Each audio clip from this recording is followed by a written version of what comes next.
Is it true that men earn more money than women? No. Yes. Yes. It is true. Now the question becomes, why? Why? Because women are strong, so you earn less? No. Men are stronger, so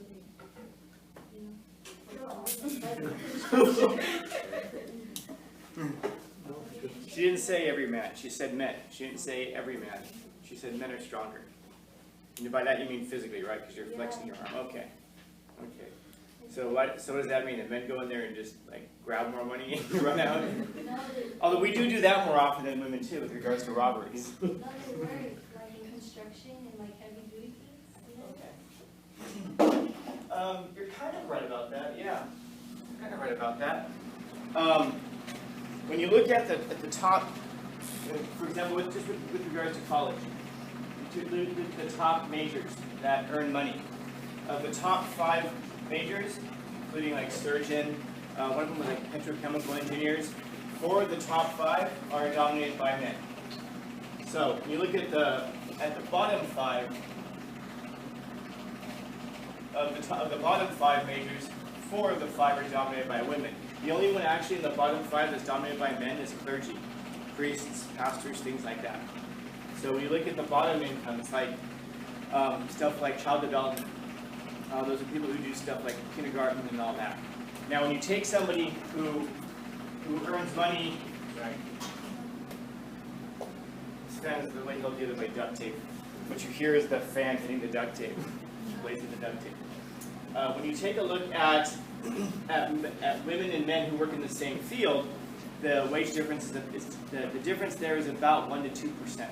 1 to 2%. So it's around 2% or so. So it's true that even in some of these categories, men earn about 2% more money. Now, if you ask the question, why does that happen? There's something I encourage you guys all to take. It's called the Big 5 Personality Test. You can take it online; it's free.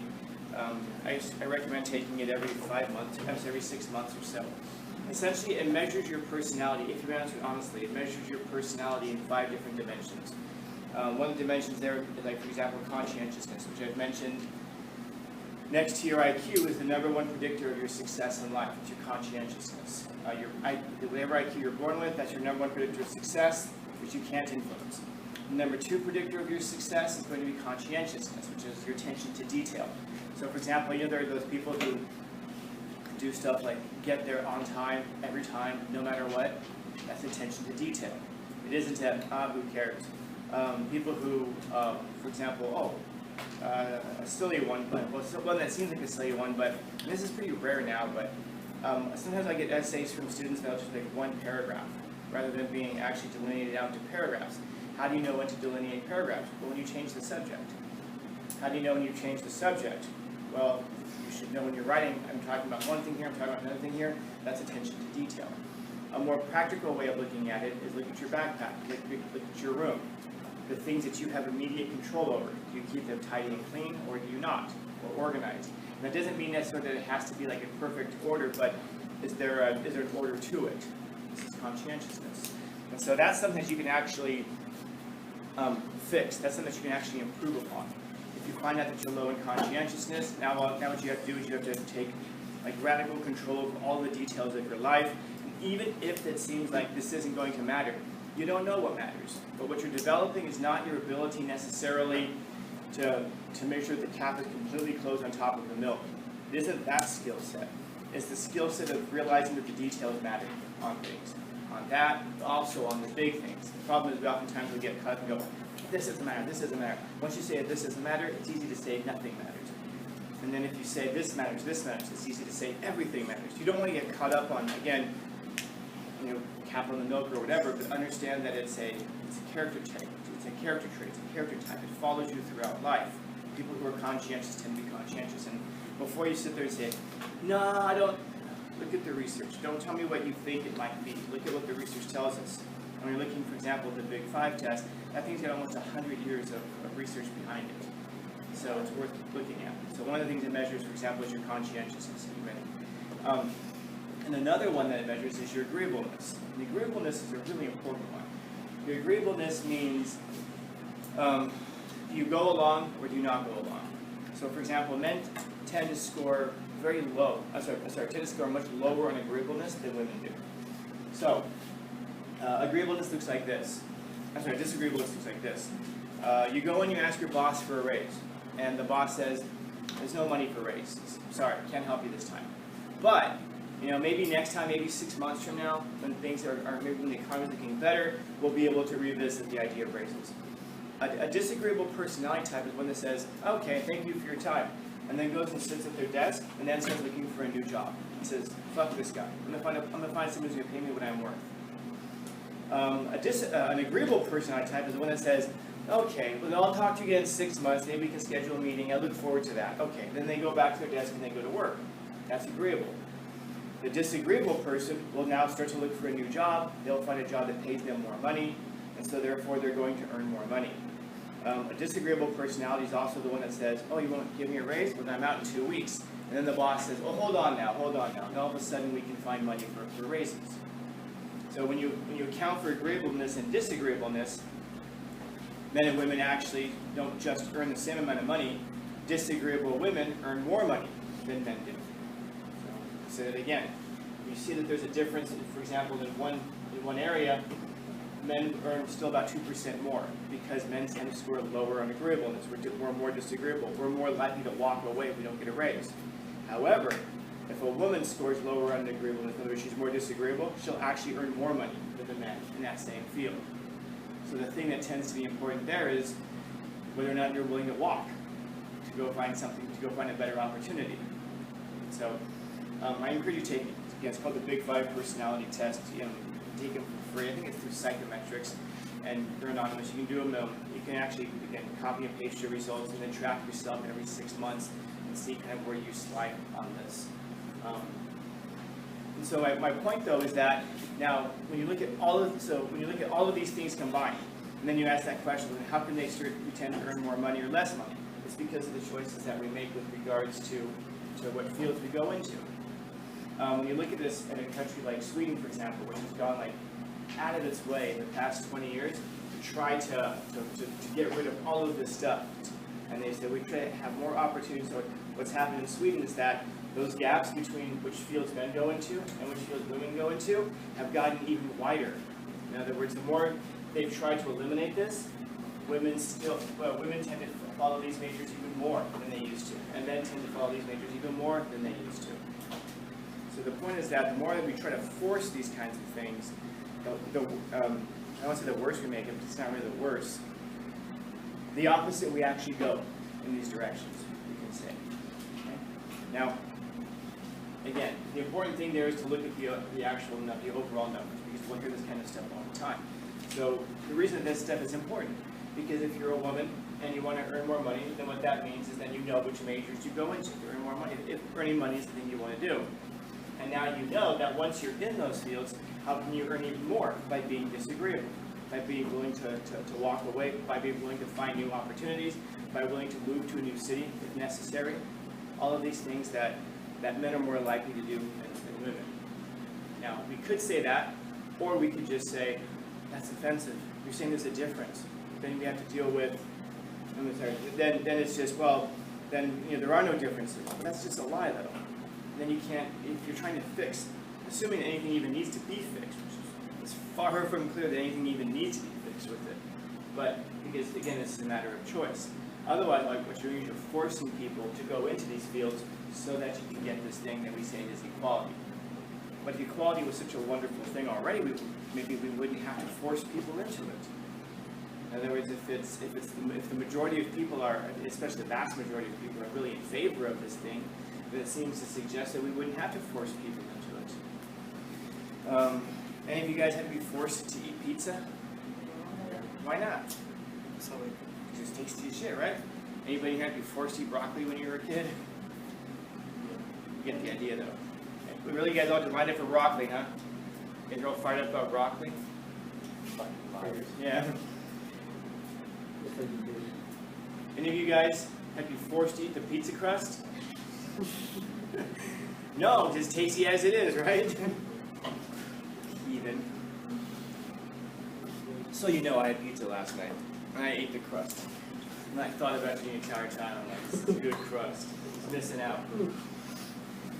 My point of it is that, by the way, I apologize for the writing, but it is what it is today.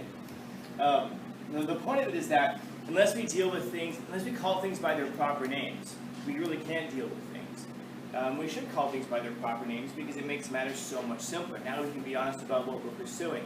Now we try to figure out if this equality thing is what we really want. Going back to what David was saying, if you've got somebody who's a chemical engineer, should the chemical engineer earn as much money as the priest? And then as soon as we start saying should, think about what that really means is that we're imposing our own value structure on the world. In other words, it's me coming along saying, yeah, we should change this entirely because I think this and this should earn the same amount of money, even if it's less training, even if it's less experience, even if. But again, that's not letting the majority of people work it out, which, if we're interested in equality, it seems like that's what we should be doing. Instead, it's one or two people coming along and saying, here's how we should try to remake the world into our own image. So, of course, you can think about history, how well that works out for us usually. When we have one person who comes along and decides, here's how we're going to make the world look. It doesn't usually work out so well for most people, and certainly doesn't work out well for equality. So part of equality, therefore, might be letting people choose, but then, of course, if you let people choose, we're going to be radically unequal. We're going to be radically unequal. In this class right now, I think, what is it? Something like 80% Fs so far, which is about in line with what my 10th grade classes normally do. Why do we have that many Fs? Because I told you at the beginning, I don't walk around. Come on, get to work. Put that away. You can do this. Oh, you seem sad. Let me take you outside and see what's wrong. I'm like that guy, man. I tell you what I give you the work to do. I give you some opportunities. I provide lots of support if you need it. If you have questions, let me know. Work it out with you. You don't even know what a paragraph means. I'll explain what the whole paragraph means to you. But what happens is I give you a choice. So what happens with that choice? 80% tend to go this one way, and then 20% tend to go this other way. And most of the non-Fs I do have, they're like A's and B's, of course. There's not very many C's. Why? It's a choice. So what can I do to make this more equal? Well, I guess I could force this. I could start to enforce the policy of no cell phones, no hall passes, or hall passes you have to only get a certain number out of the semester or whatever. I guess I could go around and make sure everyone's constantly on task. And I guess more of these would go this way, but then that would be violating your choice, your free will. I know, lots of people do this, but I guess if lots of people doing this worked, I wouldn't have to do it, would I? Because after 9 years of school, you would have already, and having 5 other teachers doing this to you besides me, then if that worked, I wouldn't have to go around and do all that, because you'd already be programmed to do it. So what's happening is you're getting a sense of who you really are here. When you make your own free choices, you're allowed to be equal. What happens? When we allow ourselves to become equal, we make ourselves less equal through the choices that we make, the decisions that we make. That's the irony of it. So now going back to what David said like an hour ago, so does that therefore mean that we take all of the things that these 20% produce and then hand it over to the people over here so that we can be equal, even though the choices that we made were unequal? And I know, if you're over here, you might say, yes. We should take all their shit and give it to us. That would make the world a more equal place. Sure. It would make it more equal in a technical sense, but it wouldn't make it a more just place. It wouldn't make it a more moral place. And I guess now that becomes the question of are we pursuing what's just, are we pursuing what's right, what's moral, or are we pursuing just what's equal? I think a lot of times you're going to find that this is the spectrum. The unfortunate thing is that most of the people who are over here, you're really good to be over here. Especially in this class. How hard is this class? People complain about the journals. Dude, you have to write 2 pages a week. 2 pages. A whole week. And we do what, 45 minutes on this in a class every day? So you have to write 2 pages in 90 minutes of class time. And then people say, but it's so hard. Okay. And then we go over anticipation guide. And then I go over the article with you. And I go over the questions. But it's so hard, he makes us do so much. Okay. I don't give any homework. But, right. The people who clamor for equality don't really want that.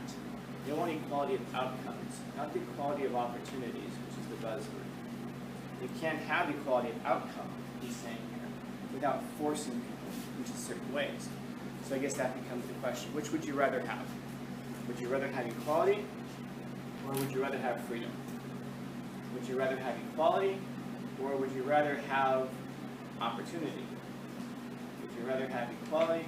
Would you rather have sovereignty? You can't have them all, man. You can't have them all. So that's the choice we have to make. Questions, comments, concerns, complaints, criticisms, critiques? Happy Tuesday. Happy Tuesday! Yes. Yay. Even without Asian.